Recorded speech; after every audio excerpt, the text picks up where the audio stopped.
Hello, my lovely listeners out there. This is ARK representing Anakin 9. Dear all, today we are going to discuss a very important topic. जी हाँ, हम जैसा अपने हर एक subject में questions साथ रखते हैं, फिर टॉपिक डिस्कस करेंगे और इसलिए ताकि आपकी कमांड आ सके। क्वेश्चन जो सामने स्क्रीन पे शो हो रहा है, पहले इसे रीड कीजिएगा। और मैं जानता हूं बहुत सारे बच्चे पहले यहां देख रहे होंगे, पर समझो क्वेश्चन छोटा है लेकिन इसमें बहुत सारी इंपॉर्टेंट एस्पेक्ट्स कवर होने वाली हैं, सो पे अटेंशन।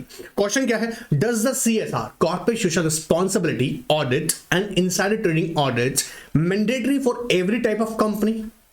सो आंसर को अगर समझें हम ध्यान से तो हम ये देखेंगे कि जिन कंपनीज पे, ध्यान सुनिएगा, जिन कंपनीज पे सीएसआर एप्लीकेबल होता है और किन कंपनीज पे होता है, इसके लिए हमको कंपनीज एक्ट का सेक्शन 135 रीड करना होता है, जहां हम कंसीडर करते हैं कंपनी की नेटवर्थ, टर्नओवर, नेट प्रॉफिट।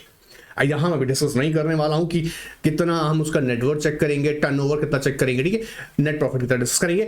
मैं यहां बता रहा हूं जिन कंपनीज पे एप्लीकेबल होगा उन्हें सीएसआर तो करना है, कॉर्पोरेट सोशल रिस्पांसिबिलिटी तो फुलफिल करनी है, बट क्या उसके बावजूद भी क्या उन कंपनीज को अपनी सीएसआर ऑडिट करनी होगी? सो आंसर इज नो, ये वॉलंटरी है, मैंडेटरी नहीं है। पर जनरली इसे कंपनीज इसलिए कराती हैं, याद देखिएगा, ताकि वो इंश्योर कर सके कि जो भी वो सीएसआर प्रोजेक्ट्स कैरी कर रही हैं वो इफेक्टिवली कैरी फॉरवर्ड हो रहा है, नहीं हो रहा है। फॉर एग्जाम्पल, आपने ये ऑब्जर्व किया कि आपने एक प्रोजेक्ट लिया वुमेन एम्पावरमेंट को लेके, ऑलराइट, लेकिन क्या उस वुमेन एम्पावरमेंट का प्रोजेक्ट का सही तरीके से एग्जीक्यूशन हो रहा है, नहीं हो रहा है? तो कहीं ना कहीं ये उसकी इफेक्टिवनेस को टेस्ट करती है, ऑलराइट, ऑडिट। दूसरा, अगर हम बात करें इनसाइडर ट्रेडिंग ऑडिट का, तो हम ये भी समझते हैं जैसे कि ये एप्लीकेबल उन कंपनीज में होगी जिन कंपनीज में पब्लिक का पैसा इन्वेस्ट होगा। तो पब्लिक का पैसा इन्वेस्ट होने का मतलब वो लिस्टेड एंटिटी होगी। ऐसे केस में सेबी ने कहा कि हाँ, आपको जी प्रोहिबिशन ऑफ इनसाइडर ट्रेडिंग, जी हाँ, प्रोहिबिशन ऑफ इनसाइडर्स ट्रेडिंग, वापस बोलेगा, prohibition of insider trading regulation 2015 इस बात को कंसीडर करता है और कहता है कि हाँ जी, आपको कराना होगा क्योंकि यहाँ पे पब्लिक का पैसा इन्वॉल्व है। सो ऐसे केसेस में आपको याद रखिएगा, हमें समझ के चलना है, हर एक केस में हमें ऑडिट अप्लाई नहीं कर देनी है। हमें ये देखना है कि कौन सी ऑडिट मैंडेटरी नेचर है और कौन सी वॉलंटरी नेचर है, ऑलराइट। आगे सेशन में हम डिटेल में जाएंगे, दोनों ही टॉपिक बहुत इंपॉर्टेंट हैं। इससे पहले एक और आपके लिए वीडियो अवेलेबल करा दी गई है, जिन स्टूडेंट्स ने नहीं देखी है इसका पहला वाला पार्ट, फटाफट से देख लो। नहीं है लिंक अवेलेबल तो NRK 9 के चैनल पे जाओ, वहां से मिल जाएगा, नहीं तो हमसे कांटेक्ट करो। एंड सेकंड इंपॉर्टेंट बात, NRK 9 के चैनल को अगर आपने सब्सक्राइब नहीं किया, सब्सक्राइब कर लीजिएगा, क्योंकि यहां बहुत कुछ सिखाने को दे रहा हूं मैं, बहुत कुछ मिल रहा है, ठीक है। एंड सब्सक्राइब कीजिएगा, इस वीडियो को जरूर लाइक कीजिएगा ताकि और स्टूडेंट्स तक पहुंचे। तो पहली सीएसआर आपकी तरफ से हो जाएगी, कॉर्पोरेट सोशल रिस्पांसिबिलिटी आप भी कर दीजिएगा अपने पल पर, alright. So without waste time आज सेशन स्टार्ट करते हैं। अब देखिएगा, अगर हम ध्यान से देखें आज सेशन में जो हमारा टारगेट रहेगा वो क्या है, आइए, सीएसआर ऑडिट। तो सबसे पहले एक बहुत ही ध्यान सुनना, मैं कोशिश यही रखूंगा कि आपको ये टॉपिक अच्छे से याद भी हो, ठीक है। सिर्फ समझना है, सिर्फ समझना है नहीं, समझ के, क्योंकि लिखना भी है एग्जाम में, तो हम एकेडमिक एस्पेक्ट्स भी कवर करेंगे। जब हम बात करते हैं कॉर्पोरेट सोशल रिस्पांसिबिलिटी की, तो एक अपने आप में एक ब्रॉडर टर्म है। ये अगर जनरल देखा जाए, environmental, social and governance risk की ऑडिट है। क्या सर समझना, किसी भी ऑर्गेनाइजेशन में आप जनरली ऑब्जर्व करेंगे, एनवायरमेंटल रिस्क इन्वॉल्व होता है, सोशल रिस्क इन्वॉल्व होता है, और साथ साथ में अगर देखेंगे गवर्नेंस। अब ये होते क्या है, इसे ध्यान सुनते हैं थोड़ा सा एग्जांपल से, ठीक है। इससे पहले मैंने डिस्कस किया है लेकिन फिर भी समझते हैं, थोड़ा सा डिटेल में समझना है तो गवर्नेंस का लेक्चर में मैंने डिटेल में डिस्कस किया है, नहीं मिला है डिस्कस कीजिएगा, ऑफ कोर्स आपको प्रोवाइड करेंगे। अब समझते हैं, एनवायरमेंटल का मतलब जैसे वेस्ट मैनेजमेंट का क्या हो रहा है, ठीक है, पोल्यूशन कंट्रोल के लिए क्या कर रहे हैं, कंजर्वेशन ऑफ नेचुरल रिसोर्सेज को लेके हम क्या कर रहे हैं। भाई कंपनी इन नेचुरल रिसोर्सेज को यूटिलाइज करती है, फॉर एग्जांपल नेचर से प्रोड्यूस होने वाली चीजों का इस्तेमाल करती है, पर क्या वो डिस्ट्रॉय में लगी हुई है या रिसाइकल में भी लगी हुई है। सो जब हम ऑडिट की बात कर रहे हैं तो ऑडिट क्या कर रहा है, इस सीएसआर ऑडिट करना क्या आइडेंटिफाई करेगा, ध्यान सुनना, ये आइडेंटिफाई करेगा ऑडिट किस कॉन्टेक्स्ट में कि एनवायरमेंटल रिस्क कितना इन्वॉल्व है। जैसे मैंने कहा वेस्ट मैनेजमेंट क्या कर रहे हो, बहुत सारे एस्पेक्ट्स हैं, बट अभी कुछ एग्जांपल से ही बता रहा हूं कि वेस्ट मैनेजमेंट क्या कर रही है, पॉल्यूशन के लिए क्या कर रही है, एनर्जी, जी हाँ, कंजर्वेशन ऑफ एनर्जी। इसके अलावा हम देखें conservation of natural resources, alright. अच्छा, जब हम देखते हैं सोशल, तो कंपनी अपने एम्प्लॉयज के वेलफेयर के लिए कर रही है। कंपनी सोशल वेलफेयर के लिए क्या कर रही है? कंपनी सोसाइटी में लोगों के लिए क्या कर रही है, ठीक है। जब हम देखते हैं इसे गवर्नेंस एस्पेक्ट से, तो हम देखते हैं कि क्या कंपनी क्या रेगुलेशंस फॉलो कर रही है, नहीं कर रही है, और ऑलराइट रूल्स फॉलो कर रही नहीं कर रही है, अकाउंटिंग स्टैंडर्ड्स को फॉलो कर रही नहीं कर रही है। मतलब जो गवर्निंग एस्पेक्ट्स हैं, मतलब जहां रूल्स रेगुलेशंस की बात हो रही है वहां गवर्निंग एस्पेक्ट्स को देख रहे हैं। जब स्पेसिफिक सोसाइटी के लिए बात हो रही है वहां सोशल एस्पेक्ट्स को देख रहे हैं, और जहां एनवायरमेंट को इंपैक्ट करने वाली एस्पेक्ट्स है वहां एनवायरमेंट। अब जहां इस सीएसआर ऑडिट का वर्ड यूज होगा, ध्यान सुनना, वो ऑडिट यहां पे किस चीज को आइडेंटिफाई करेगी कि गवर्नेंस रिस्क, इन्वायरमेंटल रिस्क और सोशल रिस्क को आइडेंटिफाई करेगी सीएसआर ऑडिट। बट लेकिन सीएसआर, जैसे मैंने कहा, एक ब्रॉड कॉन्सेप्ट है, लेकिन जब भी इस ऑडिट को हम कंडक्ट करते हैं ना, तो उसका जो प्राइम फोकस, जो उसका स्कोप होता है, वो किस पे होता है? कंपनी की operational, process and behavioural aspects पे। वापस सुनना, ऑपरेशनल। फॉर एग्जांपल, कोई कंपनी किस तरह का बिजनेस कर रही है? ऐसा बिजनेस है जिससे एनवायरमेंट में ऑफ कोर्स पॉल्यूशन बहुत ज्यादा होता है, तो कंपनी किस नेचर के बिजनेस में एंगेज्ड है? मैन्युफैक्चरिंग में है, सर्विस के अंदर है, किस तरीके के है? ट्रेडिंग बिजनेस में है। तो ये कंपनी का ऑपरेशन एस्पेक्ट्स। क्लियर हो रहा है? दूसरी एस्पेक्ट जो हम कवर करते हैं वो प्रोसेसेस। अब प्रोसेसेस का एक मीनिंग समझना। जनरली जब हम प्रोसेसेस की बात करते हैं तो हमें ये क्लियरिटी मिलती है कि कंपनी किसी भी काम को करने के लिए प्रॉपर प्रोसीजर फॉलो करती नहीं करती है। जैसे फॉर एग्जांपल, आपको अपना एक नया एक्सटेंशन करना है फैक्ट्री का, ऑलराइट, एज्यूम करते हैं एक बार के लिए। अब एक्सटेंशन करने के लिए आपको आपके लाइसेंस को रिन्यू कराना पड़ता है, फैक्ट्री इंस्पेक्टर को कांटेक्ट करना पड़ता है, आपको बाकी जैसे कस्टम है, सेल्स है, सारी एस्पेक्ट्स जो है, जो रेगुलेटरी रिक्वायरमेंट्स है, उसके लिए प्रोसीजर फॉलो करना पड़ता है, ठीक है। अब ये जो प्रोसेस आप फॉलो कर रहे हैं, इसमें बहुत सारी डॉक्यूमेंटेशन भी होनी है। जैसे एग्जांपल के तौर पे, आपको लाइसेंस ग्रांट करवाने के लिए आपने घूस खिला दिया, ये काम नहीं करना है, ठीक है, ऐसा तो नहीं कर रहे हैं, हम कहीं घूस खिला रहे हैं, ठीक है। अच्छा, जब हम देखते हैं बिहेवियरल एस्पेक्ट्स, तो सोसाइटी में क्योंकि बिजनेस कर रही है, तो यही देखा जाता है कि क्या अगर उसकी वजह से लोगों का नुकसान हो रहा है कंपनी के, मान लीजिए कंपनी ने ऐसा एक्ट परफॉर्म किया, कोई प्रोडक्ट बनाया जो हेल्थ के लिए अच्छा नहीं था लोगों के लिए, ठीक है, या उससे किसी की रिलीजियस एस्पेक्ट्स को या ना कहीं ना कहीं डिस्टर्ब हुई है, तो ऐसे केसेस में भी हम ध्यान से देखेंगे कि वो उसका बिहेवियरल इम्पैक्ट क्या रहता है। क्योंकि जब हम सोशल बात करते हैं ना, सोशल एस्पेक्ट्स की, सोशल रिस्क की, तो हम ये भी देखते हैं कि क्या जेंडर इक्वालिटी पे बात करती नहीं करती है, बात पकड़ पा रहा है? क्या ये रिलीजियस इक्वालिटी को देती नहीं देती है? क्या ये रेस इक्वालिटी देखती है? तो कंपनी इस तरीके के सोशल एस्पेक्ट्स को भी कवर करती है। अगर हम इन सिंपल वर्ड में आपको समझाने की कोशिश करूं, तो मैं यहां ये बताने की कोशिश कर रहा हूं कि ये जो सीएसआर ऑडिट है अपने आप में एक ब्रॉड कॉन्सेप्ट है।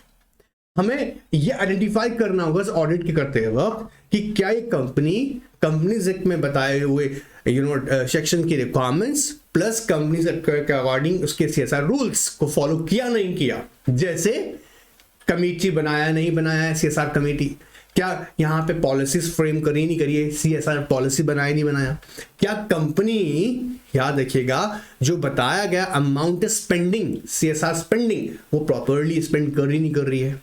फिर अगर वो स्पेंडिंग सारे काम कर रही है, जैसे कमेटी बनाना, सीएसआर पॉलिसी बनाना, स्पेंड करना, इसे टाइम टाइम मॉनिटर भी करना, तो ऑडिटिंग जो होगी वो मॉनिटरिंग भी करेगी, और जहां पर देखेगी कि यहाँ पर कुछ कमियां रही हैं, यहाँ कुछ फ्लॉज हैं, तो ये ऐसे मेंटोर गाइड भी करेगी ऑडिट की, आपको ये चीजें करनी होंगी। अब क्योंकि यहाँ वर्ड मेंटोर यूज इसलिए किया जा रहा है, अगर ये मैंडेटरी होती तो फिर गड़बड़ हो जाता, क्या ऑडिट कराना। यहां पर ये ऑडिट कहेगी, कंफर्म करेगा, इससे आइडेंटिफाई कर पाएंगे हम कि हाँ आपने कहीं कुछ कमियां करी हुई हैं। बात को समझो ध्यान से, ठीक है। अच्छा, अब यहां जो मैं ऑडिट बता रहा हूं, ये सर मैं एग्जाम में कैसे इन पॉइंट्स को जोड़ूंगा, वो मैं भी तुम्हारे ऐड करवा देता हूं। देखो, उम्मीद कर रहा हूं मॉड्यूल सामने होगा, नहीं है तो मॉड्यूल सामने रखो, तो पढ़ने में आएगा मजा, नहीं तो बन जाएगी ये सजा। सीएसआर ऑडिट कहता है दिस एम्स, अब देखो हाईलाइट करना अपना, आइडेंटिफाई, काम क्या इसका, identify environmental, social, governance risk face by the organisation. This is a point number 1। क्या कर रही है? आइडेंटिफाई करेगी, मेरे साथ बोलेगा, आइडेंटिफाई करेगी environmental, social and governance face by the organisation. साथ ही साथ इवेल्युएट करती है मैनेजरियल परफॉर्मेंस। मैनेजर परफॉर्मेंस का मतलब हम एम्प्लॉय का, कंपनी के अंदर एक एम्प्लॉय का, हर एक, जैसा हम देखेंगे बोर्ड का अपना रोल है, सीईओ का अपना रोल है, एमडी का अपना एक रोल है, तो क्या ये अपना रोल उस फुलफिल कर रहे हैं, नहीं कर रहे हैं, ठीक है। So evaluating the manager performance aspect of those. CSR is a broad term, however, for the purpose of addressing the scope. अगर हम बात करें स्कोप की, the scope of CSR audit, CSR is about managing and taking into consideration organization, operational processes and behavioral impact on society and stakeholders from the broader perspective. अब हमको दूसरा point यहाँ से याद रखना है, इस CSR audit covers managing and taking into consideration organization, operational processes and behavioral impact on society and stakeholders। ये हमारा पॉइंट नंबर 2। नोट्स यहीं बन जाएंगे, थोड़ा ध्यान से देखो और टेस्ट भी रेगुलर अटेंड करो ताकि राइटिंग प्रैक्टिस चलता रहेगा, इससे बेस्ट मेथड नहीं मिलेगा, ठीक है। तो ध्यान समझेंगे हमने क्या देखा, पहला एस्पेक्ट क्या है, ये कहां फोकस कर रही है, समझो। सीएसआर ऑडिट क्या आइडेंटिफाई करती है, एनवायरमेंटल, सोशल, गवर्नेंस रिस्क को आइडेंटिफाई करेगी। किस चीज को आइडेंटिफाई करेगी, बोलो मेरे साथ में, environmental, social and governance risk. अभी बताया था एनवायरमेंटल के रिस्क कौन कौन से हो सकते हैं, वेस्ट मैनेजमेंट है, पॉल्यूशन को लेकर है, हाँ, कंजर्वेशन ऑफ एनर्जी को लेकर है, कंजर्वेशन ऑफ नेचुरल रिसोर्सेज को लेकर है, ये एनवायरमेंटल एस्पेक्ट्स है, ठीक है। सोशल एस्पेक्ट जैसे मैंने कहा कि एम्प्लॉयज के लिए क्या इनिशिएटिव्स ले रही है, एजुकेशन, लोग सोसाइटी को एजुकेट कैसे कर रही है, जेंडर इक्वालिटी पे बात कर रही है, रिलीजियस इक्वालिटी की बात कर रही है। कई बार होता है ना, कंपनी अपने आप में प्रमोट कर रही है बट वो कहीं ना कहीं रिलीजियस एस्पेक्ट्स को कवर करते हुए हिंदू कम्युनिटी को ज्यादा प्रमोट कर रही है और मुस्लिम कम्युनिटी को कहीं ना कहीं डिग्रेड प्रेजेंट कर रही है। ऐसा नहीं होना चाहिए, कंपनी का काम ये नहीं है, ठीक है। पॉलिटिशियंस भी बहुत हैं इस काम के लिए। और अगर इसके अलावा हम देखें गवर्निंग एस्पेक्ट्स कि कंपनी क्या लॉज, रूल्स, सिस्टम, पॉलिसीज जो बनाई हुई हैं उनके साथ फॉलो कर रही नहीं कर रही है, ये एक ब्रॉडर टर्म है। Again I am telling you, so पहला काम क्या है, आइडेंटिफाई करना गवर्नेंस रिस्क, और बोलो साथ में सोशल रिस्क, और साथ में बोलो एनवायरमेंटल रिस्क, ये पहला काम है। अगर हम इसके स्कोप को करते हैं, बात करें सीधे स्कोप पे आगे कि स्कोप क्या है इसका, तो यहां स्कोप में हम क्या देखेंगे, ध्यान कंसीडर करेंगे, operational, process and behavioural impact. ये किसके ऊपर जाता है, कंपनी, याद रखिएगा, सोसाइटी पर किस तरह की ऑपरेशनल एक्टिविटी कर रही है। जैसे मैंने कहा मैन्युफैक्चरिंग में है या ट्रेडिंग बिजनेस में है, सर्विस इंडस्ट्री है, तो ऑपरेशनल एक्टिविटी पहले चेक करेंगे। दूसरा कह रहे हैं प्रोसेसेस, किसी काम को करने का तरीका क्या फाइंड आउट किया हुआ है, क्या वो हार्म करता है एनवायरमेंट को, नेचर को, क्या ये लोग घूस खिला के काम करवाते हैं, ये सब चीजें ऑब्जर्व की जा रही हैं, ठीक है। एंड थर्ड जो हम देख रहे हैं बिहेवियर, अगर कुछ गलत हो गया, जैसे कई बार ऐसा एग्जांपल देखा है कि कुछ कार मैन्युफैक्चरिंग, यहाँ नाम नहीं लूंगा, पर कुछ कार मैन्युफैक्चरिंग कंपनीज के कार के प्रोडक्ट में जब डिफेक्ट्स आने स्टार्ट हो गए कंटिन्यूअस, तो कंपनी ने वो सेल रोक कर वो सारी कारें मंगाई। बता दूं तो टाटा इंडिका ने ऐसा किया था, अपनी टाटा इंडिका कार को, उसमें कई सारी प्रॉब्लम्स आने की वजह से उन्होंने वापस कार मार्केट से वापस ले ली और उन्हें फिर ठीक किया। तो बिहेवियर का मतलब ऐसा नहीं कि यार हो रहा है तो होने दो, यार भाड़ में जाए, मरे लोग तो मरने दो, है, लोगों को नुकसान हो रहा है होने दो, नहीं। ये बिहेवियर इंपैक्ट, ये इंपैक्ट कहां जाएगा, सोसाइटी पर एंड स्टेक होल्डर पे, क्लियर एकदम। अब आगे देखते हैं, देखो 2 पॉइंट हमें मिल गए यहां पर। Contrary to common belief, CSR is more than the basic legal compliance and is highly connected with the and affects the organization bottom line, ठीक है। अब ध्यान से सुनना मेरी बात को, इंपॉर्टेंट क्या है, एग्जाम में क्वेश्चन आएगा तो हमें एटलीस्ट पहले 2 पॉइंट प्रोवाइड करने हैं। पहला हमें बताना है कि किसी इसके रिस्क को आइडेंटिफाई करेगी, दूसरा हमें बताना है यहाँ पर इसके स्कोप को, तो स्कोप ऑफ सीएसआर जो ब्रॉडली कवर करेगा किसको, operational, processes and behavioural impact, किसके ऊपर, सोसाइटी पर एंड स्टेक होल्डर पर, क्लियर एकदम।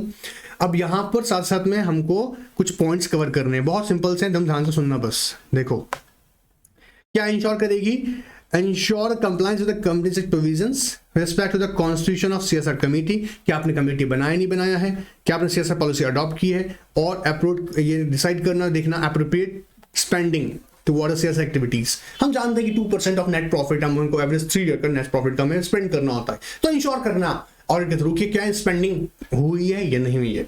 तो पहला क्या ऑडिट के थ्रू हम आइडेंटिफाई करेंगे, बोलो के अकॉर्डिंग इसका सीएसआर आपने कमेटी बनाना है, कि सर आपने पॉलिसी अडॉप्ट किया ही नहीं किया, इसे आइडेंटिफाई करेगा। और थर्ड वन ये इंश्योर करेगा, ऑडिट से हम ये इंश्योर करेंगे कि एप्रोप्रिएट स्पेंडिंग हो रही है सीएसआर एक्टिविटीज के लिए। क्लियर। दूसरा, facilitate transparent monitoring mechanism and mentor for the company CSR activities and implementation of CS policies. दूसरा काम क्या करेगा, अब ये पॉलिसीज तो बना ली आपने कमेटी भी बना ली है, स्पेंडिंग भी कर रहे हो, पर इसकी यानी कि यहाँ पे जरूरत क्या है, मॉनिटरिंग होना। सो एक क्या है ये, ऑडिट के थ्रू क्या करेंगे हम, ट्रांसपेरेंट मॉनिटरिंग मैकेनिज्म। ऑडिट क्या करेगी, सीएसआर ऑडिट यहाँ पे transparent monitoring mechanism. So monitor करेगी, कीवर्ड यहाँ पर हाईलाइट कर लो, मॉनिटरिंग करना। और देन मेंटोर क्यों कह रहे हैं, क्योंकि इट हेल्प्स टू अंडरस्टैंड कि हम कहाँ हमारी पॉलिसीज प्रॉपर फॉलो हो रही हैं या नहीं हो रही हैं। Third, evaluate internal control and governance framework. बात पकड़ में आ रहा है, internal control, evaluate internal control. समझिएगा, एक जो एग्जांपल समझते हैं छोटा सा। ऑर्गेनाइजेशन जब सीएसआर स्पेंडिंग कर रही है, कई बार क्या होता है, इंटरेस्टिंग के लिए बता रहा हूं समझाने के लिए, क्या ये एक्चुअली हो रहा है या इसमें कुछ गड़बड़बाजी चल रही है। फॉर एग्जांपल, आप सीएसआर स्पेंडिंग कर रहे हो, बट कहीं ना कहीं वो सिर्फ खुद के भले के लिए कर रहे हो, कंपनी अपने भले के लिए कर रही है, ठीक है, वो नहीं तो हो रहा है, गड़बड़ तो नहीं हो रहा है, ठीक है। वैसे तो इंटरनल कंट्रोल से broader aspects, I am giving to real example, alright. So ये देखा जाएगा, इवैल्यूएट करना इंटरनल कंट्रोल, ठीक है, एंड गवर्निंग, यहां पे बात कर रहे हैं गवर्नेंस फ्रेमवर्क। गवर्नेंस फ्रेमवर्क मतलब जैसे कहा ना, स्ट्रक्चरिंग जैसे हम कर रहे हैं कि सीएसआर कमेटी बनाएंगे, सीएसआर कमेटी बनाएंगे। सो एग्जैक्टली जो रिक्वायरमेंट्स है उसका अकॉर्डिंग बना रहे हैं या नहीं। कुछ कंपनी जिसके अंदर इंडिपेंडेंट डायरेक्टर भी होना चाहिए कमेटी के अंदर, वो है या नहीं, वो कंसीडर करना। And assess the project life cycle, जो भी आपने सीएस एक्टिविटी कर रहे हैं उसका आप अपना प्रोजेक्ट बनाते हैं। जैसे फॉर एग्जांपल मैंने अभी कहा वुमेन एम्पावरमेंट के लिए क्या है, या पॉवर्टी के लिए कुछ किया आपने, हाँ, नेचर के लिए कुछ कर रहे हैं, कंजर्वेशन ऑफ फॉरेस्ट के लिए कुछ कर रहे हैं। ऐसे केसेस के अंदर आप जो प्रोजेक्ट कैरी कर रहे हैं वो देखना वो कब तक कंप्लीट हो जाना चाहिए और वो कितना इफेक्टिव है। To conduct the financial review of the project to confirm the utilization of budgets for achieving the desired outcomes. So क्यों financial review करेंगे? Financial review is mandatory to understand the productivity of the project. समझो, आपने कहा कि हमने education institution खोले हैं उन लोगों के लिए जो अफोर्ड नहीं कर पाते एजुकेशन। अब क्या ये रियलिटी है कि आपने जो प्रोजेक्ट स्टार्ट किया है कि उससे लोग एक्चुअली एजुकेट हो रहे हैं, कि लोग सच में आ रहे हैं, उनके बच्चे पढ़ रहे हैं, ठीक है, या वुमेन एम्पावरमेंट के लिए कुछ किया तो एक्चुअली ऐसा हो रहा है, कंजर्वेशन ऑफ फॉरेस्ट के लिए हम कुछ किया था लेकिन क्या एक्चुअली ऐसा हो रहा है। तो हम अब जो स्पेंडिंग कर रहे हैं, फाइनेंशियल रिव्यू का मतलब आप समझिएगा, फाइनेंशियल रिव्यू ऑफ प्रोजेक्ट्स की कितना इफेक्टिव है, वो कितना प्रोडक्टिव है, to confirm the utilisation of budgets. अब कई बार क्या होता है ना कि स्पेंडिंग तो दिखा रहे हैं कि देखा 2% का स्पेंडिंग कर रहे हैं हम लोग, है ना, लेकिन वो 2% का स्पेंडिंग किया जा रहा है साइड में, पर वो कहीं ना कहीं पैसा कहीं और ही पहुंच रहा है। समझेगा, कंपनी अपने ही पार्टीज को वो कॉन्ट्रैक्ट देती है, उसी कॉन्ट्रैक्ट के थ्रू एग्जीक्यूट करता है, वो मनी फ्लो के वापस हमारे पास आती है। तो कहता है फाइनेंशियल रिव्यू करना जरूरी है प्रोजेक्ट का, ताकि हम ये कंफर्म कर सकेंगे कि better utilisation of our budgets. बात पकड़ में आ रहा है, जैसे डिसाइड किया था कि 550 करोड़ रुपीस हम स्पेंड करेंगे सीएसआर पे, तो ये एक्चुअली जो आप एक्टिविटी कर रहे हो सीएसआर एक्टिविटीज की, जो भी सीएसआर एक्टिविटी कर रहे हो वो एक्चुअली फुलफिल हो रही है नहीं हो रही है, ये सिर्फ ऑन पेपर ही है, ठीक है, ये बात समझिएगा, ये आप ऑडिट में आइडेंटिफाई करेंगे। So last not least of this topic, अब देखो ध्यान से देखो, तो the company section 13 does not prescribe CSR audit but companies voluntary undertake CSR audit to measure the effectiveness, highlight कीजिएगा, measure the effectiveness of CSR programme of the company. बात पकड़ में आया? ऐसा क्यों करती कंपनीज? ताकि वो इफेक्टिवली एग्जामिन कर सके कि जो भी सीएसआर हम प्रोग्राम कंडक्ट कर रही है कंपनी, वो इफेक्टिवली काम कर रहा है नहीं कर रहा है। अब एग्जाम के लिए अपने आप में एक 5 मार्क्स का क्वेश्चन बन जाता है, तो यहां इसको सिक्योर कीजिए। ऑलराइट, चलिएगा अब हम चलते हैं हमारे नेक्स्ट क्वेश्चन की तरफ। इनसाइडर ट्रेडिंग ऑडिट इंपॉर्टेंट है, इसे बहुत। अब अगर नेक्स्ट देखें हमारा इनसाइडर, तो एक बात आपको याद होगा लास्ट सेशन में डिस्कस भी किया था, क्या कि कुछ ऐसे केसेस भी थे जिसमें मैंने आपको डिस्कस किया था, हिंडबर्ग ने जो रिसर्च किया, इन्वेस्टिगेट किया तरीके से कह लीजिएगा, चाहे वो रिसर्च वर्ड यूज कीजिएगा, वैसे अच्छा वर्ड होगा रिसर्च। तो अडानी की ग्रुप के बारे में उसने काफी कुछ बातें बताई। यहाँ एक और उसके बाद न्यूज था कि व्हाट्सएप लीक केस से भी dismiss insider trading charges against 11 entities. ठीक है। ऐसे भी कई 2022 के अंदर बहुत सारे ऐसे केसेस रहे थे जहां इनसाइडर ट्रेडिंग हो रहा था। और आप जानते होंगे थोड़ा बहुत की इनसाइडर ट्रेडिंग के बारे में कि जब कोई ऐसी इंफॉर्मेशन जो पब्लिक को डिस्क्लोज होनी है, पब्लिक का मतलब क्या है यहाँ पे ध्यान सुनना पहले एक बार, वही पब्लिक का मतलब मैं कह रहा हूं जिन पब्लिक ने आपके कंपनी में इन्वेस्ट किया हुआ है। आपकी कंपनी का मतलब ऐसी कंपनी जिसमें पब्लिक मनी रिसीव कर सकती है, ठीक है। अब वो इंफॉर्मेशन लाइक हो सकती है कंपनी के किसी भी कॉर्पोरेट एक्शंस को लेके, जैसे कंपनी डिविडेंड डिक्लेयर करने वाला है, कंपनी बोनस शेयर लेके आने वाला है, कंपनी राइट शेयर लेके आने वाला है, कंपनी मर्जर डीमर्जर अमलगमीशन करने वाला है, कंपनी अपने फाइनेंशियल रिजल्ट्स डिस्क्लोज करने वाला है। ये इंफॉर्मेशन जब तक पब्लिक के पास नहीं पहुंचती है, याद रखिएगा इस इंफॉर्मेशन को हम सेंसिटिव इंफॉर्मेशन कहते हैं। जैसे मान लीजिएगा एक कंपनी बहुत बड़ा अमाउंट डिविडेंड का डिक्लेयर करने वाली है, या एक कंपनी बहुत जबरदस्त तरीके से बोनस शेयर लेके आने वाली है। ये इंफॉर्मेशन मैनेजमेंट के पास तो है, और मैनेजमेंट के कुछ लोग, जैसे यहाँ पर केस में भी था, ठीक है, मैनेजमेंट के कुछ लोग इस इंफॉर्मेशन को अपने पर्सनल बेनिफिट के लिए यूटिलाइज कर लेते हैं। तो क्या किया जाए ऐसे को रोकने के लिए, क्योंकि ऐसे में वो शेयर की प्राइसेस के साथ अच्छा खासा खिलवाड़ करके प्रॉफिट बना लेते हैं। और जो लोग जहां पब्लिक इन्वेस्ट किया हुआ बैठा हुआ है पैसा इस फेथ में कि हाँ यहाँ सब कुछ ठीक है, उनके लिए बहुत बड़ा नुकसान होता है। ऐसे बहुत सारे केसेस हैं, ठीक है, बहुत सारे केसेस हैं जहां लोगों ने करोड़ों रुपए बनाए। जी हाँ, किन्होंने? मैनेजमेंट के लोगों ने जो मिले हुए थे। तो ऐसे में सेबी ने, आपको याद होगा, सेबी ने याद रखेगा इनसाइडर, जी हाँ, prohibition of insider trading regulation 2015 को इंट्रोड्यूस किया। और देखा जाए कुछ सालों से ही इसके ऊपर बहुत ज्यादा फोकस किया गया कि आपको इनसाइडर ट्रेडिंग ऑडिट करवाना होगा। कौन सी कंपनी, जैसे मैंने कहा, जहां पब्लिक मनी इन्वॉल्व है। तो जो कंपनीज पब्लिक मनी इन्वॉल्व है, और हमारे इंडिया में कॉन्सेप्ट है कि पब्लिक मनी इन्वॉल्व होने का मतलब आपको लिस्टेड होना होगा, सेबी ऑब्जर्व करेगा कि आप कहीं गलत तो नहीं कर रहे हैं कुछ। ऑडिट इंपॉर्टेंट है क्योंकि यहां ये एग्जामिन किया जाएगा कि क्या प्रोहिबिशन इनसाइडर ट्रेडिंग के अकॉर्डिंग, जी हाँ, रेगुलेशंस के अकॉर्डिंग, क्या कंपनी ने कंप्लायंस ऑफिसर अपॉइंट किया नहीं किया है, क्या यहां पर ट्रेडिंग प्लान है नहीं है, क्या जो भी ट्रेडिंग विंडो है उसे किस तरह से ओपन और क्लोज किया जा रहा है, क्या प्रायर अप्रूवल लिया जाता है बिफोर ट्रेडिंग, क्योंकि डायरेक्टर्स हैं कंपनी के सीईओ हैं, कंपनी के जो मैनेजरियल पर्सनल्स हैं जिनके पास सेंसिटिव इंफॉर्मेशन है, उनके पास शेयर्स सिक्योरिटीज भी हैं।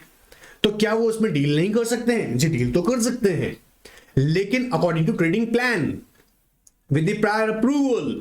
इन सारी एस्पेक्ट्स को टेस्ट किया जाता है। ऑडिट के दौरान हम इसमें यही एग्जामिन करेंगे कि क्या वो प्रोहिबिशन इनसाइडर ट्रेडिंग के रेगुलेशन को फॉलो कर रही है, क्या प्रॉपर्ली वहां कंप्लायंस ऑफिसर अपॉइंट किया हुआ है, इस चीज को हम मॉनिटर कर रहे हैं। तो pay attention, this audit is very very important. Examiner इस पे भी क्वेश्चंस अक्सर पूछते हैं, ठीक है, सो पे अटेंशन। आइए देखते हैं, जब हम इनसाइडर ट्रेडिंग का बात करेंगे ऑडिट का, याद रखिएगा इंडिया में जो रेगुलेशन है यहाँ पर क्या है इसका, सेबी प्रोहिबिशन, याद रखिएगा prohibition insider trading regulation 2015। Exam में जब आप कोड करके आते हैं ना रेगुलेशंस को, एग्जामिनर इंप्रेस होता है। एक सिंपल सा वर्ड में समझ लीजिएगा, कोई भी इंसान जाकर गूगल पे बातें पढ़ लेगा, उसे याद हो जाएगी और थोड़ा बहुत समझ भी लेगा इजीली। आप में और उनमें फर्क यह है कि आप एक्सपर्ट बन रहे हैं, सो आपके आंसर्स में रेगुलेशंस की रेफरेंस होनी चाहिए। लॉ के सब्जेक्ट्स में याद रखिएगा आपके आंसर को आपके बोलने से ऑथेंटिकेट नहीं करना है। वो ऑथेंटिकेट कब होगा? जब कोई पर्टिकुलर रेगुलेशंस या किसी एक्ट की रेफरेंस से ही उसको डिफाइन किया जाए।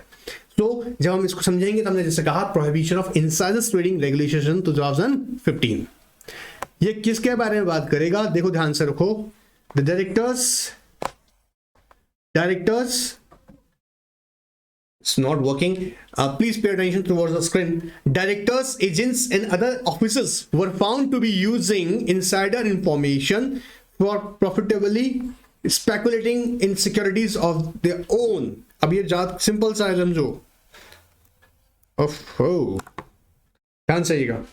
Directors, agents and other officers were found to be using insider information for profitably speculating in securities of their own company. Insider trading occurred due to, अब ये exam में ध्यान से रखिएगा, रीजन पूछ सकता है कि किस वजह से होती है। तो पहला रीजन क्या है? तो position of information bye these people. Highlight करो, पोजीशन ऑफ इंफॉर्मेशन। आपको पहले पता लग जाता है बोर्ड मीटिंग के अंदर कि कंपनी बोनस शेयर लेकर आएगा या नहीं आएगा। आपको ये एडवांस में खबर होती है, आप जानते हो ना, अगर आप कंपनी के मैनेजमेंट में हो तो। सो यहाँ क्या हो रहा है, possession of information by these people because they can do so, they can utilize such information for own benefit before everybody else का मतलब यहाँ पे क्या है, जो पब्लिक को भी डिस्क्लोज नहीं हुआ उससे पहले इसके पास इंफॉर्मेशन है regarding the changes in economic conditions of companies and particularly regarding the size of dividend to be declared or issue of bonus shares or any type of corporate benefits or maybe a corporate actions in terms of merger, acquisitions, all right, buyback, right issue. These are examples of some corporate actions, and definitely they impact companies. They change some companies economic conditions. अब अच्छा होगा बुरा होगा बात अलग है, लेकिन यहाँ ये खबर जब पहले से ही पता है आपको, ठीक है, कंपनी एक्वायर होने वाला है या कंपनी मर्ज होने वाला है, कंपनी डीमर्ज होने वाला है, सारी सेंसिटिव इंफॉर्मेशन हैं। ऑलराइट, हर्षद मेहता वाला मूवी तो सबने देखा ही होगा, पूरी एब्सोल्यूट रियलिटी नहीं है, लेकिन हाँ बहुत सारे फैक्ट्स उन्होंने कवर किए हैं जो बताते हैं, ठीक है। अभी अडानी केस में भी तो यही चल रहा है। Anyways, also SEBI has put in place a mechanism for preventing that and controlling insider trading by putting primary responsibility to monitor and regulate insider trading activities on the company through the compliance officer and audit committee। अब इसके लिए दो important बात रखी है यहाँ पे सेबी ने कहा कि इसके लिए हम कैसे से प्रिवेंट करेंगे, रोकना जरूरी है, तो आप कंप्लायंस ऑफिसर अपॉइंट कीजिएगा, ऑडिट कमेटी का रोल रहेगा, वो एग्जामिन करेगी ऐसे ट्रांजेक्शंस को, ठीक है। आगे देखते हैं, for the purpose of ensuring compliance with insider trading regulations, following would be the some of the essential inputs to enable review and to report the status। जैसे कोड ऑफ कंडक्ट, अब जब audit करेंगे ना आप insider auditing, तो यही observe करेंगे code of conduct क्या बना हुआ है, framed in the lines of the model code specified in schedule first of insider trading। Second regulations, जी हाँ, क्या इसका रेगुलेशन फॉलो किया है जरा ये चेक किया जाएगा। अपॉइंटमेंट ऑफ कंप्लायंस ऑफिसर, आप जानते होंगे कंपनी सेक्रेटरी को अपॉइंट किया जाता है एज कंप्लायंस ऑफिसर।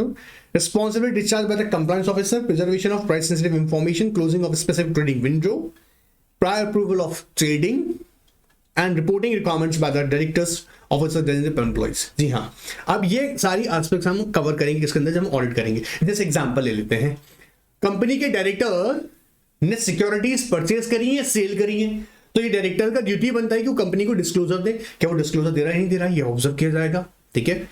अगर आप ट्रेडिंग कर रहे हैं सिक्योरिटीज में, you have to take the prior approval, पकड़ में आ रहा है, कंप्लायंस ऑफिसर से कंडीशन आपको कंसल्ट करना पड़ेगा, बताना पड़ेगा और अप्रूवल देना है इन दैट केस। ऑलराइट, तो यहां रेगुलेशन साथ फॉलो किया जा रहा है नहीं जा रहा है, ये चेक किया जाना है, क्या डायरेक्टर डिस्क्लोजर्स दे रहे हैं ये चेक किया जाना है, प्रायर अप्रूवल ऑफ ट्रेडिंग आप लेना पड़ेगा आपको ऑफ कोर्स। इसके अलावा विंडो, जब भी आप ट्रेडिंग विंडो के अकॉर्डिंग अगर आप अपना प्लान, जो कि आपका ट्रेडिंग प्लान होता है वो अकॉर्डिंग टू ट्रेडिंग विंडो होना चाहिए, वैसा हो रहा है नहीं हो रहा है ये भी ऑब्जर्व किया जाएगा। बात पकड़ मारा है। इनसाइडर ट्रेडिंग ऑडिट याद रखिएगा, प्रीवियस एग्जाम में पूछा गया है, अभी मैंने लास्ट सेशन में क्वेश्चन में बताया भी था, क्वेश्चन आया है इसके ऊपर, सो याद रखिएगा, हल्के में ना लीजिए इसको। नेक्स्ट में हमारा था लेबर लॉ ऑडिट। इंटरेस्टिंग है, इन सिंपल वर्ड में कहूं, ये हर एक कंपनी में अप्लाई नहीं होना है, ये चेक किया जाएगा। जैसे फॉर एग्जांपल, किस लोकेशन में कौन सी इंडस्ट्री है, ठीक है, कितना नंबर ऑफ एम्प्लॉयज अपॉइंट किया हुआ है। जनरली तो सारे अगर लेबर लॉ का खेल देखा जाए तो ये ज्यादातर अट्रैक्ट तब होते हैं जब वहां पर नंबर ऑफ लेबर, जी हाँ, वो वहां इन्वॉल्व एक स्पेसिफिक नंबर के बाद ही अट्रैक्ट होते हैं ज्यादातर लेबर लॉस। फॉर एग्जाम्पल, अगर आप फैक्ट्रीज एक्ट की बात करते हैं तो आप उसमें कंडीशन देखते हैं फैक्ट्रीज एक्ट के अंदर कि वो पहली बार फैक्ट्री होनी चाहिए, लेकिन अगर कोई प्रोसेस है, फैक्ट्री है, बट वहां पर नंबर ऑफ एम्प्लॉइज, जब हम वर्कर की बात कर रहे हैं, number of worker 10 in case of aid of power, with aid of power, aid of power मतलब मशीनरी का इस्तेमाल करके आपने 10 लोगों को अपॉइंट किया आपकी फैक्ट्री में, या विदाउट एड ऑफ पावर 20, तभी फैक्ट्री अप्लाई होता है। मान लीजिएगा आप मैन्युफैक्चरिंग प्रोसेस तो कर रहे हैं, लेकिन वहां पर आपने सिर्फ 6 पर्सन्स को अपॉइंट किया हुआ है, तो फैक्ट्री अप्लाई नहीं होगा। तो जनरली क्या ऑब्जर्व किया जाता है, जब हम लेबर लॉज अप्लाई कर रहे होते हैं, और क्योंकि सारे लेबर लॉज ध्यान रखिएगा लेबर वेलफेयर के लिए हैं, तो हम ये देखेंगे कि वहां सर जो रिक्विजिट नंबर है वो अप्लाई हो रहा है नहीं हो रहा है। अब क्योंकि अगर कोई फैक्ट्री होगा तो फैक्ट्री एक्ट के कंप्लेंसेस लगाने होंगे, फिर पीछे हम चेक करेंगे ESI है, पीएफ है, कॉम्पनसेशन है, ठीक है, क्या और भी बहुत सारे हैं, जैसे कस्टम्स की हम बात करेंगे कि हाँ जी, क्योंकि एप्लीकेबल लॉज हैं वो कस्टम हमें चेक करना है कि वो कंपनीज के ऊपर अप्लाई हो रहे हैं। सो पहले हम यहाँ आके देखते हैं एक बार के लिए हमारा लेबर ऑडिट के अंदर। Labour is a process of facts finding and it is continuous process. Labour law audit ensures win win situation for all stake holders. Audit under labour law and employment law is effective tool for compliance management of labour, employment and industrial laws. Audit helps to deduct non-compliance of labor and employment laws applicable to business and take corrective measures to avoid any unwarranted legal action by the regulator against the business and its management. Sir इस वाले topics को कैसे याद रखूंगा? कुछ नहीं करना है, सिंपली एक बात से याद रखना भी। अभी तो यहाँ पर बस कहानी सुना रहे हैं, but we need to understand what the companies are required to follow what labour and employment laws, and this audit helps to identify what non-compliances. Why समझ में आ रहा है? Because companies try to avoid such non-compliances because they not, they don't never want to attract the penalties. बात पकड़ में आ रहा है?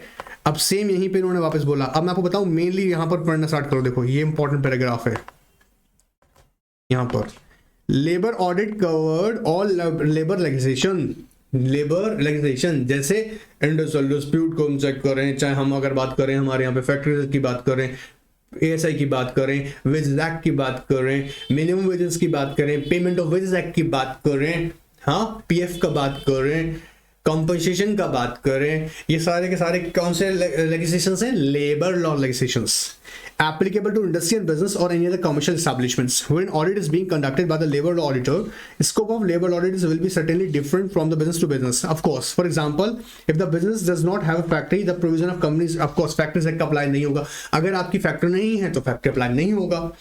Any rules regulation with the under will not be applicable on such business. Similarly, certain factories in remote areas may not have a facilities of employee. Of course, जहाँ पे ESI का benefits नहीं दे सकती हैं, कुछ ऐसे भी फैक्ट्रीज हैं। In such cases there is no need to ensure the compliance of ESI act. Majorly ESI act apply होता है, बट मैंने जैसे पहले भी बताया आपको, इसमें मैं फिर बोल रहा हूं, बेस्ट है आप कभी भी एग्जामिन करेंगे, ऑडिट करेंगे, आप सबसे पहले देख लें अपने क्लाइंट के ने कितने नंबर ऑफ एम्प्लॉयज अपॉइंट किए हुए हैं, ठीक है, तभी आगे क्या हम ट्रैक करेंगे। फिर आता है प्रोसेस ऑफ, कैसा होगा प्रोसेस? देखो सबसे पहला काम क्या होगा, एग्जाम के लिए अच्छा क्वेश्चन है। प्रोसेस में understand the business and nature of the organisation, location of work place and industry. याद रखिएगा हम लोग क्या क्या देख रहे हैं। अच्छा आप देखो, ध्यान सुनना, जब बोल रहे हैं understand the business and nature of the organisation, जैसे अभी कहा गया अगर वो फैक्ट्री है तो फैक्ट्री के प्रोविजन अप्लाई होंगे, नहीं है तो इसका मतलब ये नहीं है कि फैक्ट्री नहीं है तो अप्लाई नहीं होंगे। मतलब समझना कहने का मतलब क्या है, अगर वो एस्टैब्लिशमेंट है, कोई कमर्शियल एस्टैब्लिशमेंट है और वहां पर minimum number of members, minimum number of workers engaged हैं, तो ऑफ कोर्स अप्लाई होगा। कैसे हो सकता है? जैसे ग्रेजुएटी अप्लाई होगा। फैक्ट्री नहीं है लेकिन कमर्शियल एस्टैब्लिशमेंट है, जैसे 20 अगर आपके यहाँ पर पर्सन है तो आपको पता है कि आपको ग्रेजुएटी अप्लाई करना ही पड़ेगा, ठीक है। एंड ऐसे पीएफ अप्लाई आपके होगा, तो आपको ये चीज ऑब्जर्व करनी है कि आप किस तरीके की ऑर्गेनाइजेशन का आप ऑडिट, लेबर ऑडिट कर रहे हैं। तो पहला क्या है? Understand the business and nature of organization, location of work place and industry. Second कहता है understand the structure of man power. This is very very important. कितने एम्प्लॉयज आपने अपॉइंट किए, man power, number of human resources, on roll और outsources. On roll का मतलब जो company ने ही अपॉइंट किए हुए हैं labour, outsources through the contractor करवा रहा है वो, ठीक है, बात पकड़ में आ रहा है। And their rules and duties are set in the applicable labor laws, rules, regulations, both central and state. जी हाँ, ये भी ऑब्जर्व किया जाएगा। जैसे हम देखेंगे ईएसआई हम स्टेट लेवल पे देख रहे हैं, लेकिन वहीं हम जब बात कर रहे होंगे पीएफ का तो हम सेंट्रल लेवल पे कंसीडर कर रहे हैं उसको, ठीक है। Make the list of relevant authorities and compliances. जैसे अब फैक्ट्रीज एक्ट का अगर होगा तो हमें फैक्ट्री एक्ट के अकॉर्डिंग हमें सर हमें जो फैक्ट्री मैनेजर है, जी हाँ फैक्ट्री इंस्पेक्टर से बोलते हैं जी, वो हमारी कंसर्न अथॉरिटी हो गई इन रिस्पेक्ट ऑफ फैक्ट्री, ठीक है। And verify the present compliance level under various laws. बात पकड़ में आ रहा है? यहाँ पे कह रहा है present compliance level under various laws. Present compliance level, ये इंश्योर करना कि कंपनी मौजूदा स्थिति में अभी क्या फॉलो कर रही नहीं कर रही लॉस को, ठीक है। ऑडिट का कॉन्सेप्ट भी यही है, प्रेजेंट स्टेटस को आइडेंटिफाई करना। बात पकड़ में आ रहा है? तो 4 तरीके हमने देखा, 5 तरीके। पहला बोलो मेरे साथ में, understand the business and nature of the organization, दूसरा में याद रखो जिसमें अच्छा of course work place and location of industry हम चेक करेंगे। दूसरा understand the structure of man power and हमारे नंबर ऑफ ह्यूमन रिसोर्सेज जो ऑन रोल हैं या फिर आउटसोर्स्ड हैं वो भी। Ascertain the applicable labour laws, ये इंश्योर करना एक्ट्स रूल्स रेगुलेशंस। इसके अलावा देखेंगे लिस्ट ऑफ रिलेवेंट अथॉरिटीज, कौन कौन सी अथॉरिटीज हैं जिनको आपको रिपोर्टिंग करना होगा according to your compliances and present status of the compliances. Alright, अब इसके अंदर जो एक इंपॉर्टेंट क्वेश्चन बनता है अलग से जो मैं इंश्योर कर रहा हूं कहीं ना कहीं इस बार के लिए बहुत अच्छा है, वो है benefit of labour audit to which stakeholders. Examiner ना आपसे पूछ सकते हैं वाला क्वेश्चन कि आप एडवाइस करें अपने बोर्ड ऑफ डायरेक्टर को, सिचुएशन दे सकता है कि क्या बेनिफिट होगा अगर हम labour of course audit conduct करते हैं, तो स्टेक होल्डर्स को क्या बेनिफिट होंगे, कहीं ना कहीं बहुत इंपॉर्टेंट है, ध्यान से देखना। It enhance the moral and social security of the employees.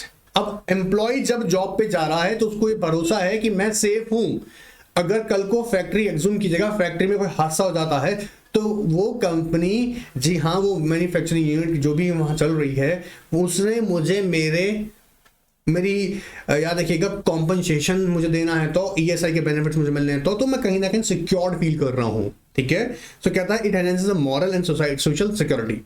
एक बात बताऊं सच्चाई में, रियलिटी में बहुत सारी कंपनी झोल मचाती है इसके अंदर, इंडिया में बहुत बड़ी बुरी बात है, मैं डिस्क्लोज नहीं करना चाहता बट मैं I have seen my practical experience, बहुत गड़बड़ है, जबरदस्त गड़बड़ है।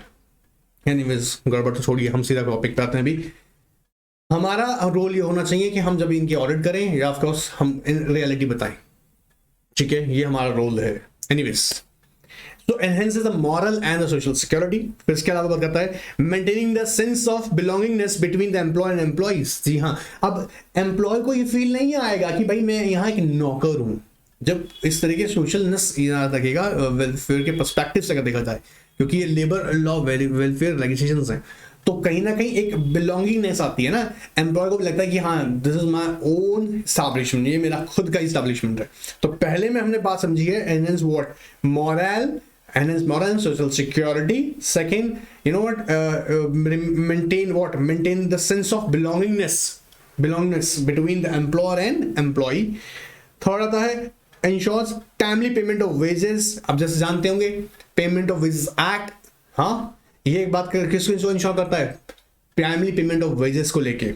Remuneration and other statutory amounts, जैसे स्टैट्यूटरी अमाउंट्स का क्या हो सकते हैं, पीएफ का पैसा है, आपका प्रोविडेंट फंड का पैसा है, ग्रेजुटी का पैसा है, ये आपको टाइमली मिले। And pension, gratuity, provident fund etcetera. Positive आपको audit enhance the what highlight कीजिएगा रेपुटेशन ऑफ एम्प्लॉयर। जी हाँ, अब आप भी सोचने वाला बात है, इंडिया में हमारे टाटा जैसे ग्रुप में इनकी ऑडिट कहीं ना कहीं होती है तो ये क्या ना एक अच्छा सोसाइटी में इम्पैक्ट जाता है, तो रेपुटेशन बढ़ता है समाज में लोगों के सामने कि हाँ भाई टाटा ग्रुप जो है वो ऑडिट करवाते हैं और कंप्लायंसेस करते हैं इफेक्टिवली। इन्फोसिस बड़ा ही अच्छा नहीं है इसके मामले में। एनीवेज ऑडिट की पर्सपेक्टिव से काम है eliminate the penalties, damages and compensation. जी हाँ, अगर टाइमली कंप्लायंस करोगे तो ऑफ कोर्स आपको अब मान लीजिएगा आपने ग्रेजुटी पे नहीं किया, लेबर कमीशनर तक मामला पहुंच गया, या कॉम्पनसेशन पे नहीं किया, लेबर कमीशनर तक मामला पहुंच गया, मामला जा रहा है कोर्ट में, लेबर कोर्ट में जा रहा है, तो कहीं ना कहीं you know what penalties impose कर दी जा रही हैं आपके नॉन कंप्लायंस की वजह से, वो आप अवॉइड कर सकते हैं। तो हमने पहले पॉइंट रिवाइज करने हैं, क्या क्या बेनिफिट हो सकता है हमको। पहला बेनिफिट होगा एनहांस द मोरल, बोलो enhance the moral and social security, enhance the moral and social security. Maintain the sense of belongingness, बोलो ना maintain the sense of belongingness, ऐसे ही maintain the sense of belongingness between the employer and employ, ऐसे याद कर लो। Timely payment of wages, remuneration और statutory benefits, alright, and enhance what, enhance the reputation of the employer, enhance the reputation of the employer and eliminate the penalties, damages, of course damages, हाँ नुकसान हो जाएगा आपका, इसलिए compliance करने हैं। anyways, labor audit will ensure compliance of historical defaults committed by the organization। historical defaults, जी हाँ, अगर आपकी कंपनी पर फैक्ट्री एक्ट अप्लाई हो गया था और आपने नहीं किया अभी तक, तो ऑडिट के थ्रू पता लग गया हमें क्या कि फैक्ट्री एक्ट के प्रोविजन का अप्लाइज करो, कंप्लायंस करो। ऑलराइट, सो आइडेंटिफाई क्या करेगा, आइडेंटिफाई कर लेगा क्या, historical default determined by the organization. Reduce the burden of government, because अब गवर्नमेंट पीछे दौड़ेगा जी, कहूँ क्या तुम लेबर लॉज फॉलो कर रहे नहीं कर रहे हो, बट यहाँ वो झंझट नहीं रहेगा, क्योंकि ऑडिट इस बात को इंश्योर करता है कि कहीं जो लेबर लॉ वेलफेयर के लिए जो लेजिस्लेशंस बनाए गए हैं वो एंटिटी फॉलो कर रही है। इसके अलावा क्या हो सकता है, देखो, higher productivity and lower absenteeism. जी हाँ, हायर प्रोडक्टिविटी कब होगी, जब ज्यादा ज्यादा लोग इफेक्टिवली वर्क करेंगे। इफेक्टिवली वर्क कब करेंगे, जब उनकी सोशल सिक्योरिटी उन्हें फील होगी, ऑलराइट, वर्क मोरल फील करेंगे। So higher productivity and absenteeism बचेगा, कम होगा। हायर एब्सेंटिज्म मतलब जाना जल्दबाजी में रट्टा मार के हायर एब्सेंटिज्म नहीं, ठीक है।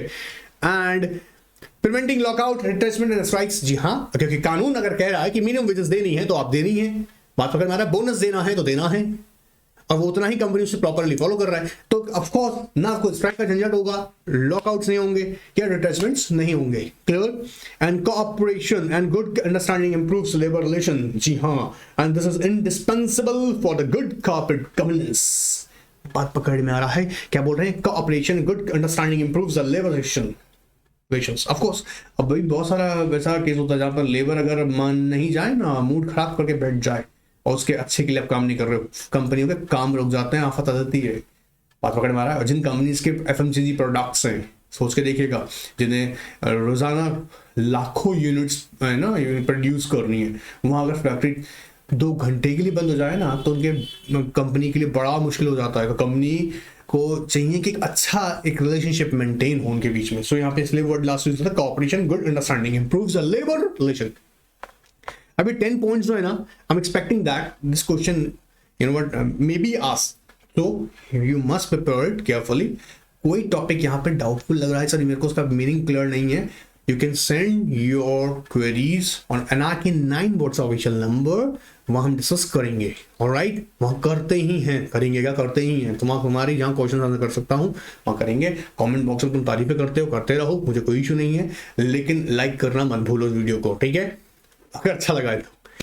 एनीवेज, नेक्स्ट सेशन रेडी जाएगा, 3 ऐसे छोटे छोटे सेशन बनाएंगे ताकि आपको याद होता चला जाए और कंसिस्टेंसी के साथ बढ़ते रहें, टेस्ट करते रहें। Alright, so get ready for words, sir. Get ready for test. Goodbye. Take care.